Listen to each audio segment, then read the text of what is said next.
Speaking English with Ada. Hello, everyone. Good morning, good afternoon, or good evening, wherever you are in the world right now.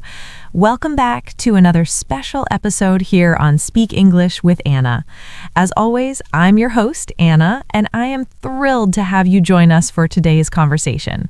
And I'm Mike. It is really great to be back here in the studio with you, Anna. You know, I've been looking forward to this specific topic all week. Me too, Mike. How are you doing today? You seem full of energy. I am doing fantastic. Thanks for asking. I had a great coffee this morning and I'm ready to learn. But more importantly, I'm excited because I know that today's video is going to answer a question that so many of our students ask us. That is so true. You know, Mike, in our last few videos, we talked a lot about grammar rules and vocabulary lists. But today, we are going to do something a little different. We are going deeper. We are going to talk about the psychology of learning. Exactly. We are talking about why some people succeed in learning English or anything else in life and why others give up. It's a very powerful topic. It really is. We're going to discuss how small changes, things you might think are unimportant, can actually completely transform your life. But before we dive into the secrets of success, Mike, I think we have something important to tell our new viewers. We certainly do. If you are enjoying our conversations and you want to improve your English listening skills every single week, please take a second right now to hit that subscribe button below. Yes, join our community. It really helps us to keep making these free lessons for you. And also, don't forget to turn on the notification bell so you never miss an episode. And we also want to hear from you. We love reading your comments. So pause the video for just a moment and type in the comment section, "I am ready to change." I love that. I am ready to change. Go ahead and write that down below. It's a great way to commit to yourself right at the start of the video. All right, Anna, I see the comments coming in. People are ready. So tell us, what is the biggest mistake people make when they try to change their lives? Well, Mike, it starts with a simple misunderstanding about how progress works. You know, Mike, I mentioned that people often misunderstand how progress works. But to understand that, we first have to look at how most people try to learn something new. Does this sound familiar to you? Oh, I have a feeling I know exactly where you're going with this. Let me guess. Is it the New Year's resolution syndrome? Exactly. That is the perfect example. Tell me, Mike, have you ever fallen into that trap? Anna, I am the king of that trap. Let me tell you a quick story. A few years ago, I decided I wanted to get really fit. I was super motivated. I had 100% energy. I bought expensive running shoes, I bought a new gym membership, and I told myself, I am going to the gym for 2 hours every single day. Wow, 2 hours every day? That sounds intense. How long did that last? 3 days. Only 3 days? Honestly, maybe 4.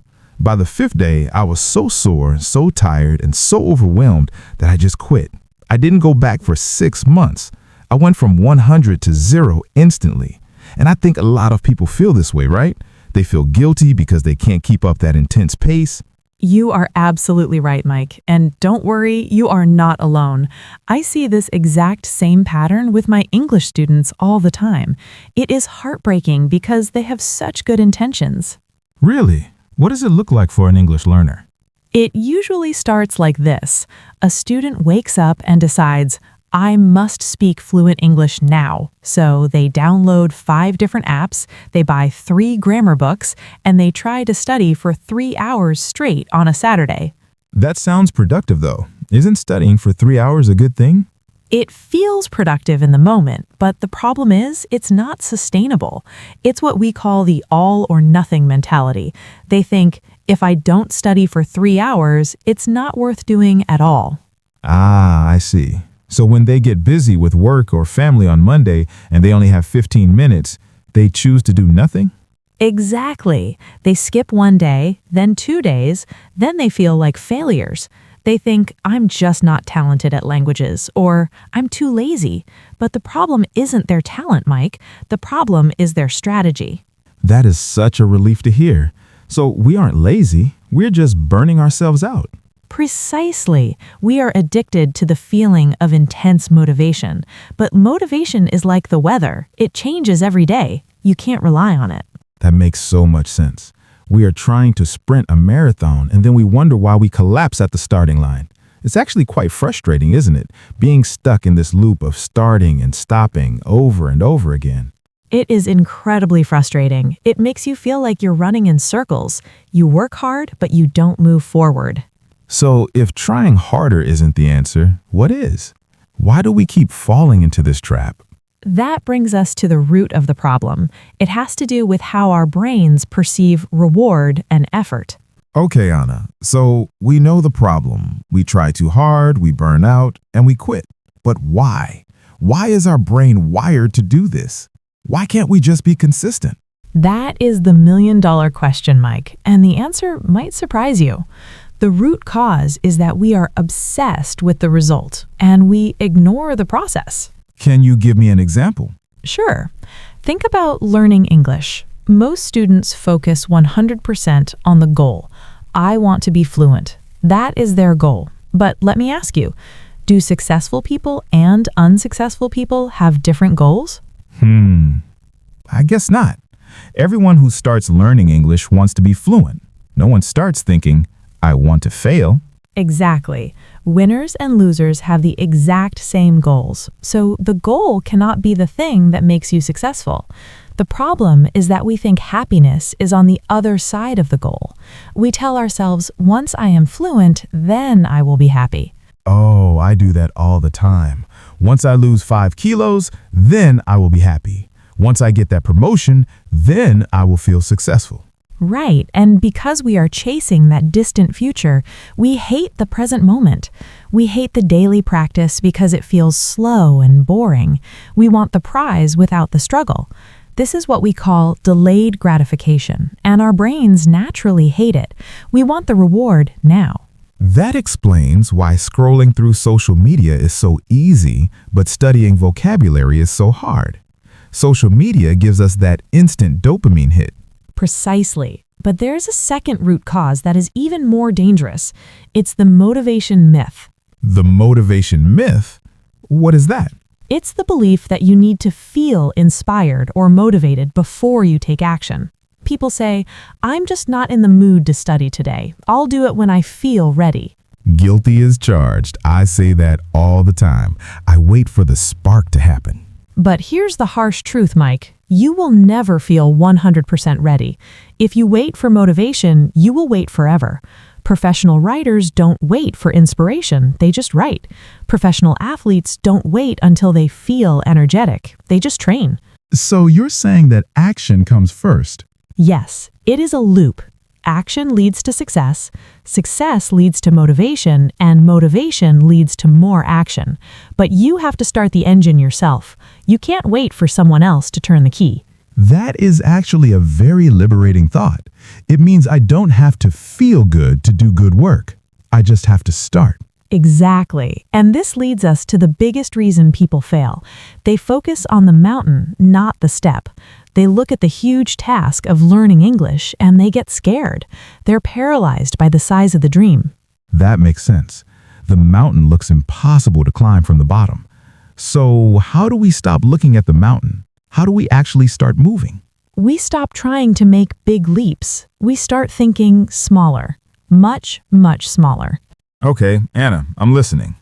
In the last section, you said we need to stop looking at the huge mountain and think smaller. But honestly, how small are we talking? Because if I only learn one word a day, I feel like I'll never reach my goals. I completely understand that fear, Mike. It feels too slow, right? But let me introduce you to a concept that changed my life. It is called the 1% rule. The 1% rule? Does that mean I only need to put in 1% effort? Because that sounds like my kind of rule. Not exactly 1% effort, but 1% improvement. The idea is simple. You don't need to change your life overnight. You just need to be 1% better today than you were yesterday. Okay, but 1% sounds tiny. It's almost invisible. Does that really make a difference? It seems invisible in the beginning, but here is the magic, and it is actually mathematical. If you get 1% better every single day for 1 year, do you know how much better you will be by the end? I'm not great at math. Maybe twice as good? 3 times as good? You will be 37 times better. Whoa, 37 times? Are you serious? Yes, it is the power of compound interest, but for self-improvement.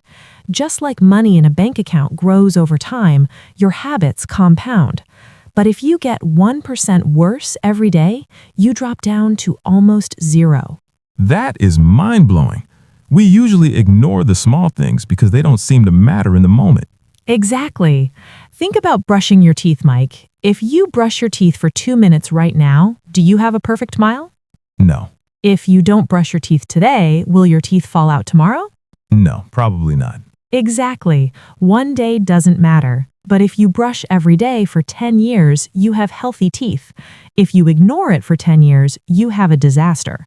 Learning English is the same. Studying for 10 minutes today changes nothing visible, but studying for 10 minutes every day for a year changes everything. I love that comparison. So the problem is that we're looking for a miracle moment, but success is actually just a bunch of boring small moments added together. You nailed it. We need to shift our strategy from intensity to consistency. Can you explain the difference?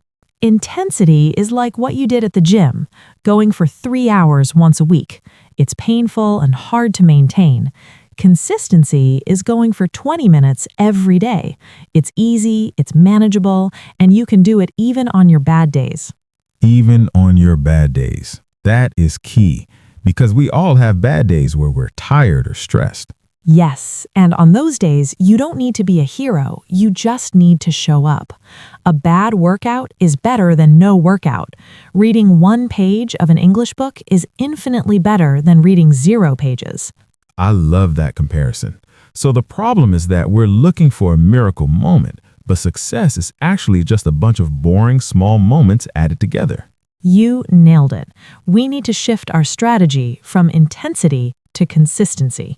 Can you explain the difference? Intensity is like what you did at the gym, going for 3 hours once a week. It's painful and hard to maintain. Consistency is going for 20 minutes every day. It's easy, it's manageable, and you can do it even on your bad days. Even on your bad days. That is key, because we all have bad days where we're tired or stressed. Yes, and on those days, you don't need to be a hero, you just need to show up. A bad workout is better than no workout. Reading 1 page of an English book is infinitely better than reading 0 pages. This really takes the pressure off. I don't need to be perfect. I just don't need to stop. Precisely. Habits are the compound interest of self-improvement. You don't rise to the level of your goals, Mike. You fall to the level of your systems. I like that quote. So we need to build a system where it's easy to win. But I still have a question. Even if I know this, sometimes my brain just tells me I can't do it. How do we handle that voice in our head? That is the perfect transition. Because even with good habits, if your internal programming is negative, you will sabotage yourself. Let's talk about mindset. You mentioned internal programming just now, Anna. That really resonated with me. Because honestly, even when I try to study, there's this little voice in the back of my head saying, "Why bother? You're just not good at languages, Mike. You're too old to learn." Oh, that little voice. It is a villain, isn't it? What you were describing, Mike, is what psychologists call a fixed mindset. It is the belief that your intelligence or your talent is fixed, like a stone. You think you are either born with it or you are not. That sounds exactly like me. I always say, "I'm bad at math," or "I have no ear for music." I just accept it as a fact. But it is not a fact. It is a belief. And the problem is, it becomes a self-fulfilling prophecy. If you tell yourself, "I am bad at English," your brain will stop looking for solutions. It will just give up whenever things get hard because it thinks, "See, I told you so." Wow.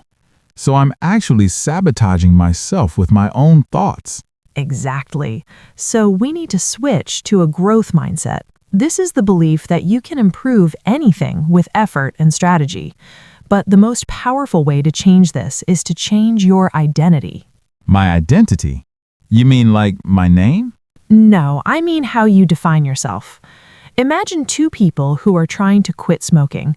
Someone offers them a cigarette. The first person says, "No thanks, I'm trying to quit." That sounds like a good answer. It's okay, but it's weak. They still believe they are a smoker who is trying to do something else. Now imagine the second person says, "No thanks, I am not a smoker." Oh, I see the difference. It's subtle but powerful. The second person has changed who they are. Yes, true behavior change is identity change. The goal isn't to read a book. The goal is to become a reader. The goal isn't to run a marathon. The goal is to become a runner. So for our viewers, the goal isn't just to learn English. The goal is to be an English speaker. You need to start telling yourself, "I am an English speaker." Even if you only know 5 words, you are an English speaker who is practicing. That feels a bit like faking it. It's not faking it, it's practicing it. You are casting a vote for the person you want to become. Every time you study for 10 minutes, you are telling yourself, "See, I'm the kind of person who studies every day." I love that. It builds confidence. And there is one more magic word I want everyone to learn today. It is a tiny word with huge power. It is yet. Yet. Y-E-T? Yes. When you struggle, don't say, "I don't understand this." Say, "I don't understand this yet." I can't speak fluently yet. Exactly. It leaves the door open for growth. It tells your brain that success is coming. It just takes time. That is such a simple shift, but I can feel how it changes the energy. Okay, so we have the habits and we have the mindset, but there's one thing outside of us that can still mess everything up. Ah, yes. You cannot heal in the same place where you got sick. We need to talk about your environment. So, Anna, we've covered a lot. We are starting small and we are fixing our mindset. But earlier you said something interesting. You said you cannot heal in the same place where you got sick. What does that mean for learning English? It means that motivation is overrated. Environment is underrated. Most people think they need more self-control, but the truth is, if your environment fights against you, you will eventually lose. Can you give us a real-life example? Sure. Let's talk about junk food. Imagine you are trying to lose weight, but you have a box of delicious chocolate cookies sitting right on your kitchen table. Every time you walk by, you see them, you smell them. Oh, that is torture. I would eat them immediately. Exactly. You have to use willpower every single time you walk into the kitchen to say no. Eventually, when you are tired or stressed, you will eat the cookie. So the solution isn't to be stronger, it's to hide the cookies. Yes, or don't buy them at all. If the cookies aren't in the house, you don't need willpower. You just need a better environment. We need to do the same thing with English. Okay, but I can't just move to London or New York tomorrow. How do I change my environment right here at home? You create an immersive environment.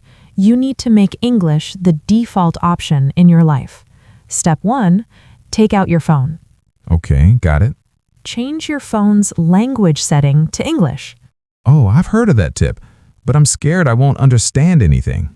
You will be surprised. You already know where the buttons are, but now every time you look at your phone, which is probably 100 times a day, you are seeing English words, settings, notifications, storage. You're learning passively without trying. That is a great, lazy way to learn. I like it.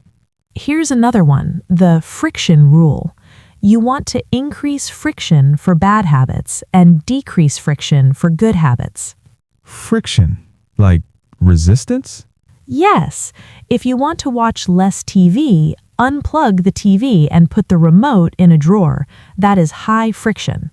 If you want to study English more, put your English book open on your pillow before you leave for work. Ah, so when I come home, the book is literally waiting for me. I don't have to go look for it. Exactly. Make it easier to do the right thing than the wrong thing. That covers the physical stuff, but what about people? You mentioned something about friends earlier. This is the hardest part, Mike. There's a famous quote, "You are the average of the 5 people you spend the most time with." That is powerful. So if my 5 best friends never want to learn anything, Then it will be very hard for you to learn. If your friends laugh at you for practicing your pronunciation, or if they say, "Why are you trying so hard?" they are dragging you down. that's tough. But what if we can't just leave our friends? You don't have to leave them, but you need to find a new tribe online. Follow English teachers on Instagram, join our community here in the comments, listen to English podcasts. Surround your digital life with people who are also growing. So curate your feed. If you see people learning, you will want to learn too. Precisely. Monkey see, monkey do. Make sure the monkeys you are watching are doing the things you want to do. I love that. Okay, so we have designed our environment. Now, before we finish, I think we should clarify some of the words we used today. Some of them were quite advanced. Great idea. Let's do a quick vocabulary breakdown. All right, class is in session. We used quite a few advanced words and psychological terms today. I think it is important to make sure everyone understands them 100%. I agree. Even I learned a few new ways to use these words today. Which one should we start with? Let's start with the most important concept of this entire video, consistent. Consistent. Consistent. Right. To be consistent means to do something in the same way over time. It means acting or doing something regularly. So if I exercise on Monday, then skip a month, then exercise again, I am not consistent. Exactly. You are inconsistent. Being consistent means you show up repeatedly. For example, she is consistent with her YouTube uploads. She posts every Friday. Got it. Consistency is the key. Okay, what is the next word? The next word is a verb that sounds a bit dramatic, sabotage. Ooh, that sounds like a spy movie. Sabotage. It does. To sabotage means to deliberately destroy, damage, or obstruct something. In war, you might sabotage a bridge so the enemy can't cross. But we used it in the phrase self-sabotage. Yes, self-sabotage is when you destroy your own success. For example, you want to lose weight, but you buy pizza. You are sabotaging your own goals. That is a really useful phrase. Stop sabotaging yourself. Okay, what is the third word? The third word is friction. Friction. Friction. This is a physics word, right? Originally, yes. Friction is the resistance that one surface or object encounters when moving over another. When you rub your hands together and they get warm, that is friction. But we used it to talk about habits. In psychology, friction means the effort or difficulty required to do a task. High friction means it is hard to start. Low friction means it is easy to start. So putting the remote control in a locked box adds friction to watching TV. Exactly, and putting your running shoes by the door removes friction. You want to reduce friction for good habits. I love how these words can apply to daily life. Consistent, sabotage, and friction. 3 powerful words to add to our vocabulary. Definitely. Try to use at least one of these words in a sentence today. Wow, time really flew by today. I feel like I just took a master class in self-improvement. Thank you so much for breaking this down for us, Anna. You are very welcome, Mike. I really enjoyed this discussion too. It's a reminder that we don't need to be superheroes to learn English. We just need to be smart about our habits. Exactly. So, just to recap for everyone watching, we don't need to study for 3 hours a day. We need to focus on the 1% rule. Right. Small, consistent actions. Remember, consistency beats intensity. And we need to watch our mindset. Stop saying, I can't, and start saying, I can't yet.